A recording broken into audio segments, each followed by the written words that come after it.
down to our second to last talk of the evening. I am so excited to have this conversation. It was a last-minute addition to the schedule, and after I met this next speaker, I knew immediately that he needed to come and join the Games for Change stage, and I am so happy that he was able to do it. He actually changed his travel plans and said, yes, I'll stay 3 extra days. He has to ask his wife for permission, but she gave the thumbs up, so we're really, really grateful. So to introduce our next guest, his name is Clinton Sparks, and he is the founder and CEO of the Global Gaming League.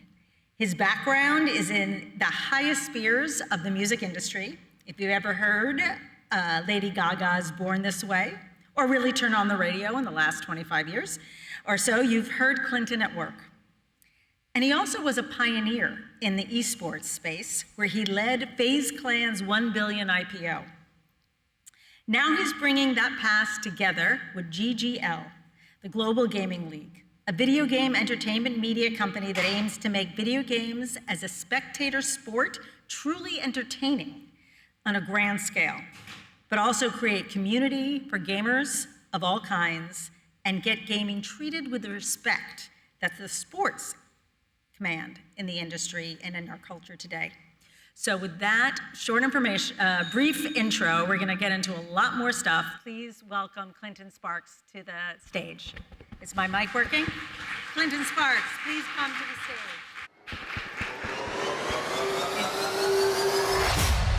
This is the only league that brings gaming, music, sports, fashion, celebrity, all together under one roof. We're bringing the cool back to gaming. Official, we making history, right? Two superstar owners are about to prove it. Who really runs it on the sticks? Nigga, you're a cheater. Is your daughter singing? That wasn't your skill. Adapt or lose. You see, it doesn't matter your age, race, religion, or where you're from. Where you from, my boy? The Netherlands.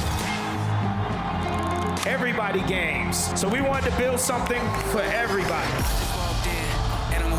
Global Gaming League. Everybody games. It's gonna be the next big thing. This is not just an event, this is a movement. We are bringing video gaming to the world, just like football, basketball, baseball, hockey. Video gaming is a sport, and gamers are athletes. Get familiar, baby.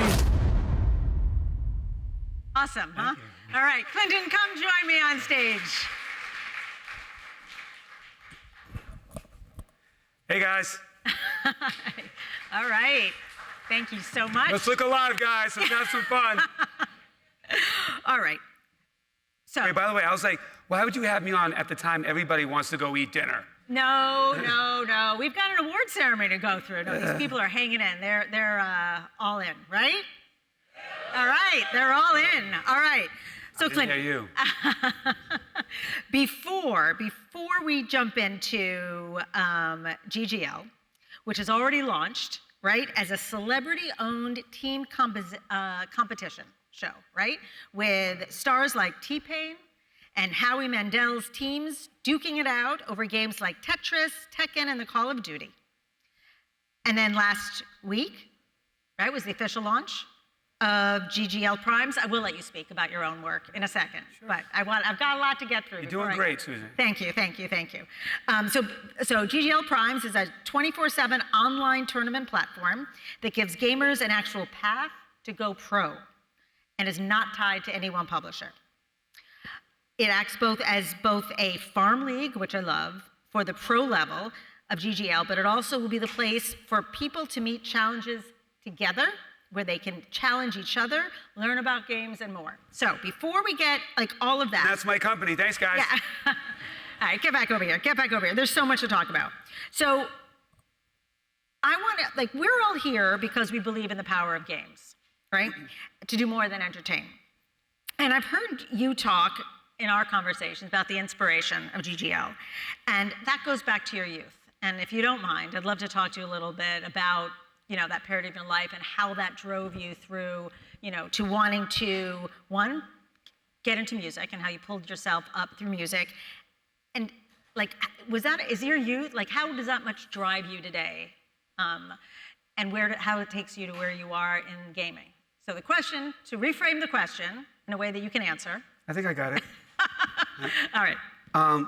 Well, first, did you guys enjoy that reel of what we're doing? Yeah. Can you already see from that how it's different than what we're used to seeing in gaming? So to answer your question as quickly as possible, because I'm not sure how many people care about my childhood, but I grew up in Boston, broke, watched who said that? Go Sox. My dad was an alcoholic, watched him almost kill my mother. We had food stamps, roaches, all that kind of stuff. I was always bullied as a kid. I didn't really have many friends. I was sexually abused for 4 years in my house from my mom's boyfriend. So, we didn't really have much. I was always fighting and surviving and never felt loved or appreciated. But when you're young, you don't know any better. That's just what life is, right? And then when you get older and you start looking around and seeing other parts of the world. And the other thing, too, I think there's a really significant thing that I recognized recently that had a big impact is I was always like the white kid in a black neighborhood. I was always like too white for the black kids and too black for the white kids. Like I never really fit in. I just didn't know who I was. And like all my mom's friends were like blacks and Puerto Ricans, and she had like gays and lesbians. One guy was a cross-dresser, was like hanging out at our house all the time. So I say that to say I was exposed to everything at such an early age that everybody mattered to me from the beginning. I didn't see anybody as different from another person because I was exposed to everybody. So, and honestly, I think that's the answer to life, just exposure, which is what gaming does. But, growing up in that kind of environment and not feeling the things that a kid should feel, and then having things taken from me that was taken from me as a child, as I recognized people around me, I noticed most people in life make excuses to why they're not advancing their life or why they're not happy or, why they're not able to do the things that they wish that they could do. And at a young age, I said, I'm never going to be like these people. And I'm going to build my life by design, not by circumstances. So that was the beginning of me understanding of if I want something, I have to go after it. No one's coming to save me. No one's going to do it for me. I have to do it. So to now just skip forward to like 21, 22. And I was always doing music as a hobby in my house. Back then, it was also a different time. Today, everybody feels like they can be famous tomorrow. As you guys all know, a lot of you guys know, in the 80s and 90s, it was unrealistic that you were ever going to be famous or rich. So, I was doing music because it was really a passion and a hobby of mine. Same with gaming. And when I got a job at UPS in my early 20s, I hurt my spine. I couldn't do hard labor anymore. I didn't graduate high school. I was like, I have to make this music thing work. I have nothing else going for me. So I didn't have a plan B, and I just went hard, and I just did what I needed to do as a broke kid from Boston with no connections, no money, no understanding how to build a business, no guidance. I just figured out, people. I understand people. And at the end of the day, you're never selling a service. You're never selling a product. You're always and only selling a feeling. So if you understand people's feelings, what they need to feel, what they don't want to feel, what they're looking to feel, you can sell anything to anybody. The problem with that is most people that have that skill end up on American Greed. I really wanted to take my abilities and knowing that I didn't feel loved and appreciated and be an advocate and ambassador to help other people never feel what I felt. And that was the beginning of building what I've become and got into the music industry. And it's a long story, but that's it's beautiful. And I think this is a place, I think, at Games for Change where you come from and what you feel and who you are matters, because everyone here is bringing that into their work. And I think that's why I connected so much with you when we first met, was that I could tell that, and that there was purpose and caring for not only the work that you're doing, but the people around you that you're working with. Everything in life starts with giving a shit. Like, that's everything. When you're doing it just for money, or you're doing it just for clout or for fame or for anything other than actually really just giving a shit about the people and the thing that you're doing, it never works out the right way. Yeah. Well, it comes through in your work. Sorry if I swear a little. I am from Boston. No, we started the That's day normal off talk with that. for us. No, it's all right. Okay, so although I could sit here for a long time and talk more about your music career. This is Games for Change, so I am going to skip forward. But was something that you said about like building a path. You built a path for yourself, right? You made things happen. And it seems that building a path for people to find their way into gaming is important to you, and it's important to so many of us here. So when we looked at Global Gaming League, and that was one hell of a teaser. It was incredible.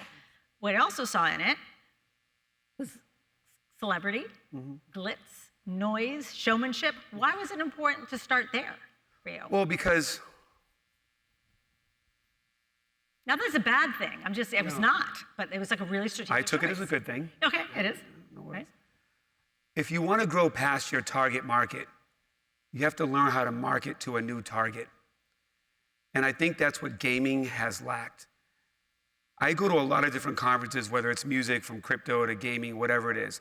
And it's usually a conference of like-minded people in an echo chamber talking about, why don't people understand us? Why don't they understand how great this is?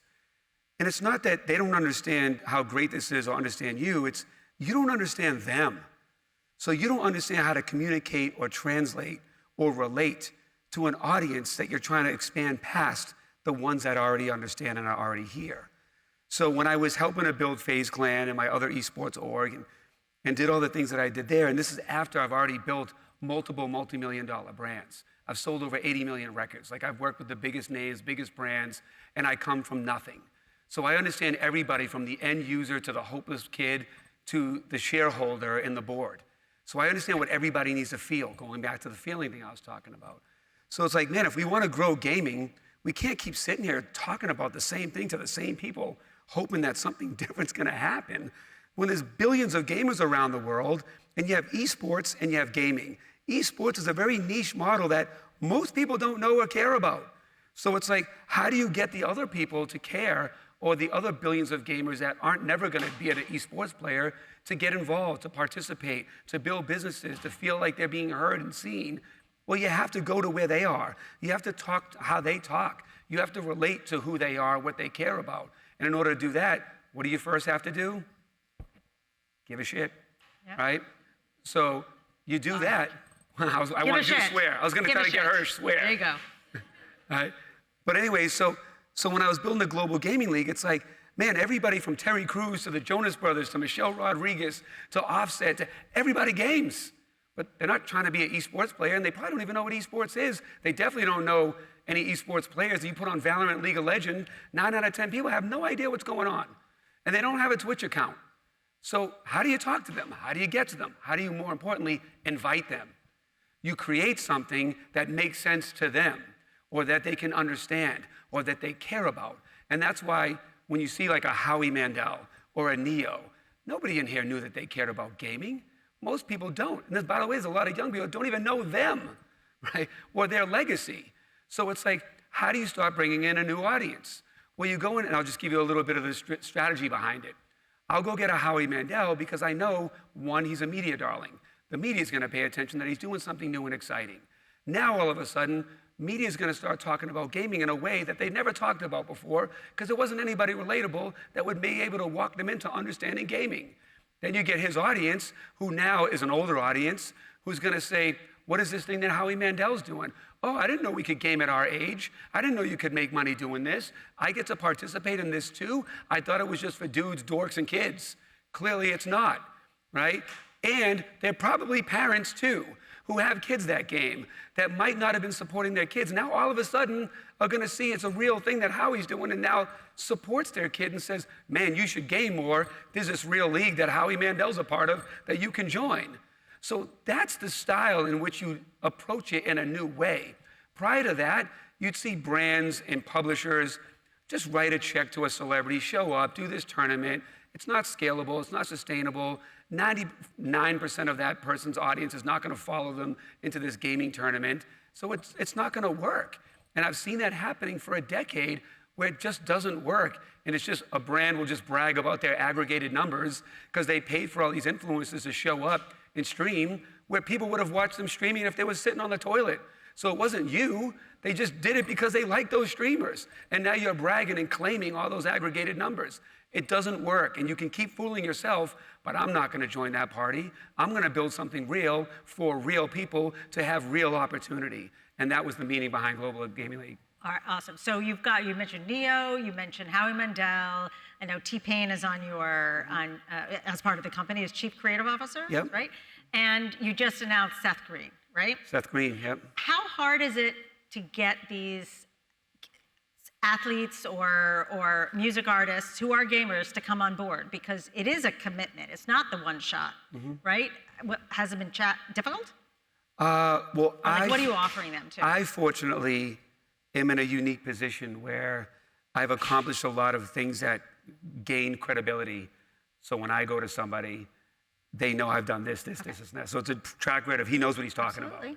So it's that, and then I have direct relationships. Like when I talk to Kris Jenner, or I call Mark Wahlberg or Shaq, I know them from the years of being a host on television, producing records, and being a popular DJ and all that kind of stuff. So I've built these long-standing relationships, and I built a really powerful network of people that, and it really started from the idea of just providing value. I never needed anything from anybody. So I built myself to be such a value add to everybody else throughout my career that I just kept giving, that when I finally get to something like this and I call these people, one, they know that I'm somebody that has either brought them checks, brought them opportunities, educated them on things they didn't know about. So I've already vetted whatever it is that I'm bringing to them. So they take the call. So that's part one. So that's how I get the call. The second part is most of them don't understand gaming. They're like, oh, yeah, I hear it's a big deal. There's a lot of money. I don't understand it. And I knew that was the barrier between getting mainstream pop culture in the streets to being engaged with gaming. So it's just me being able to make that. Look, my whole life I've had 10 seconds to tell somebody why you should talk to me, right? So I've developed an elevator pitch to make somebody understand and see, like when you watch that video, it's hard for someone that doesn't know gaming to not say, wow, that looks cool, right? So then you see the cool factor. Now I'm just saying, bang, bang, bang, bang. Like, value for you, here's where you win, here's how you get involved, here's how many people are here, da-da-da. And they all of a sudden, they're just like, oh my God, how am I not a part of this? And I'm like, that's what I'm here for. I'm about to show you how to be a part of it. Great. So that's how I'm getting all these celebrities involved. And to your point, what was the structure? I'm not cutting checks. This is an opportunity for you, too. There's a giant audience you're not talking to. There's a giant audience that you can help. You can lend your likeness, you can lend your resources. I know you care about the world too, because I wouldn't call you if I didn't think you gave a shit. So the people I'm calling are people that give a shit, right? So when I'm calling Mark Wahlberg or any of these people, I'm like, look, here's how you can help with this. Here's how you can help with that. Here's how you help inner city kids. Here's how you help. When I first called Mark Wahlberg, the first thing I said was, what do you know about video games? He was like, shit.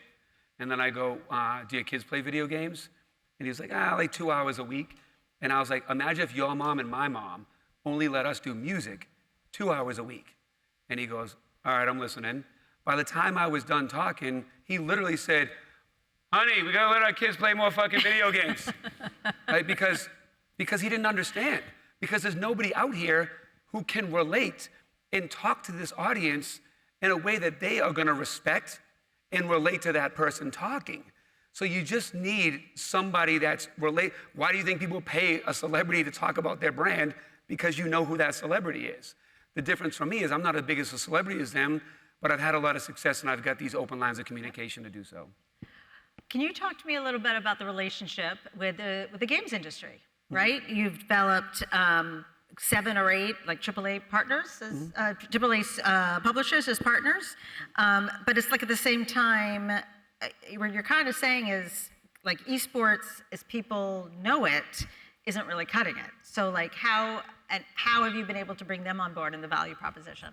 Again, so the value for them is brand new audience, celebrity association, free marketing, introduction to new, so I mean, to me, that'd be a no-brainer if someone came to me and said, hey, I don't need any money from you, don't charge me. We're both gonna benefit from this, and here's how. I'm talking to things you're not talking to.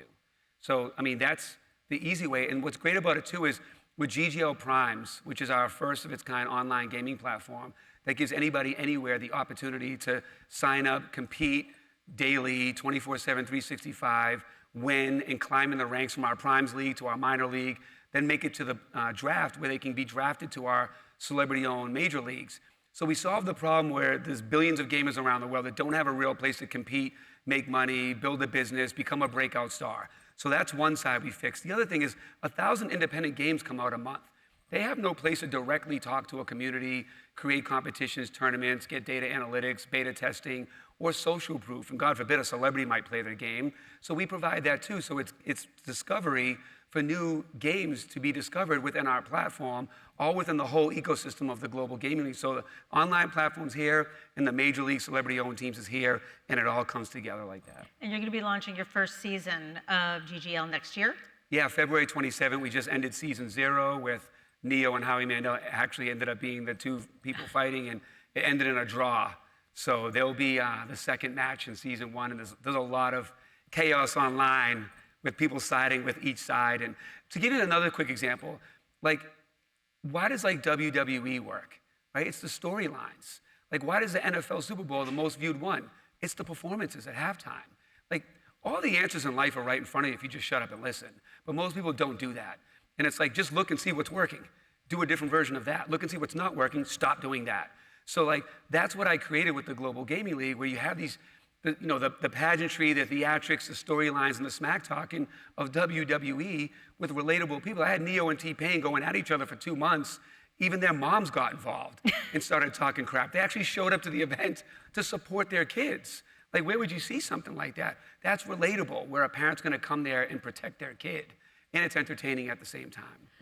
So let's go back to you as a kid growing up for life, like kids growing up, a kid growing up and your pathway that you, have made for yourself. What's your vision? That's a two-part question. What's your vision for making this successful? I heard you said something around that GGL, like you've got GGL competitions as big as Monday Night Football. Like, what does that look like? Part one. And then I'd love to hear, like, if you were to look at it as yourself as a kid and looking at the next generation of gamers and the opportunities for them, how can they participate? Like, what's the future for them? So in relation to your Monday Night Football thing, I care about the impact more than the popularity. It just so happens we live in a world that popularity creates more attraction. Attraction allows you to have the power to have more impact. Absolutely. However, if I could choose in life to be successful and have impact and nobody knows who I am, over everybody knowing, I would choose that all day, every day. But success to me is we're already having it. I mean, the stories I could tell you about the impact we're having and the letters that we get and the kids that are like, I waited my whole life to have an opportunity like that. Like in our Discord, the thousands of people in our Discord that are making friends and building community. Like one guy's girlfriend died, and he read us her letter that she left him before she died. And she literally said, please stay with Global Gaming League. Like, it's such a beautiful place for you to connect with people. They love you and you love them. Please stick with it. Like, I'm holding back emotions now when he was telling us that letter.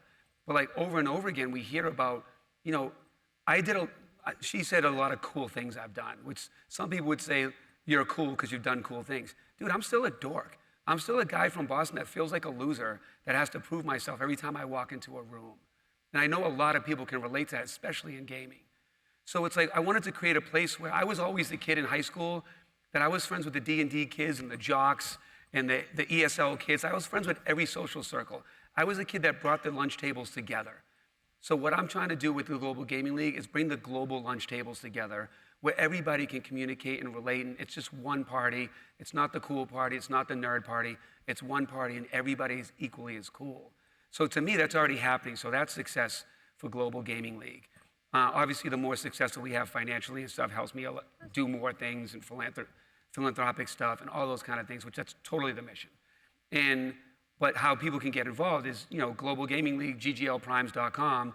Anybody can sign up and game and compete every day and join our Discord and be part of our community and become a breakout star. I mean, the thing that excites me most about gaming, I think everybody in here knows this, it doesn't matter where you're from. It doesn't matter what you look like. You could be 700 pounds. You could have no legs. You could have no athletic ability. You could be 71. You could be 17. It is a level playing field. Anyone, you don't age out.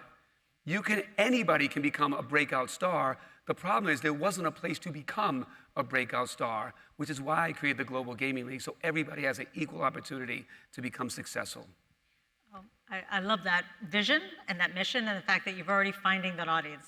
Season 0, you've opened Primes, right? Which is the entry, that's like the democratizing access, right? So anyone can join through Primes, prove themselves, move up the ranks, and work towards. And by the way, even if they're like, I'll never make it to the pros, even just coming in gaming and joining the community and being part of our master classes where we help educate gamers, because if they're going to become successful, guess what they need to know? Financial literacy, marketing, branding, communication. So I have master classes within the platform as well with people like the former co-founder of Priceline and Booking.com, or Damon John, or Gary Vee, or having the CEO of Tetris. Like, they all come in there and give out game and help these people learn.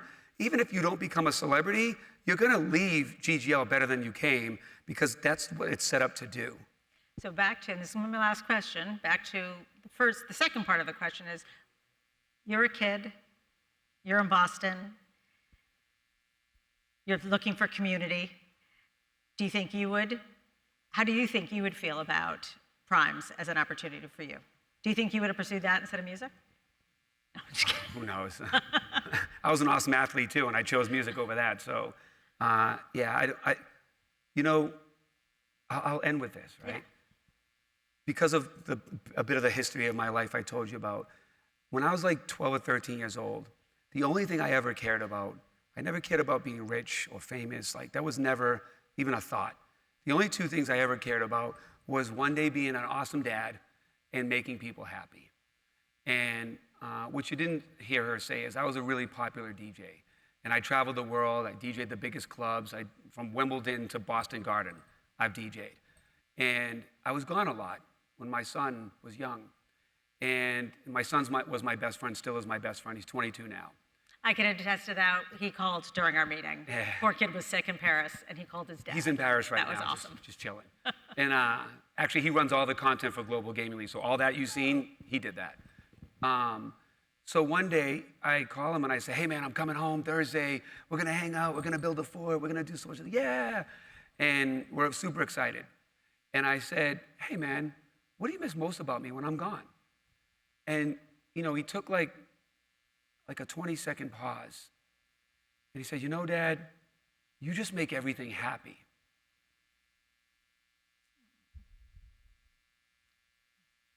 And I already won. What I wanted when I was 12 already happened. So the only thing that matters now is to make everybody feel what I felt. And that kind of happiness and reaching the goals of being happy and having that kind of happy. So that's the real mission behind the Global Gaming League. Sorry. Thank you. Yeah. Thank you, Clinton. I totally feel you, right? I really, really feel you. And I really appreciate you sharing your story. Of course.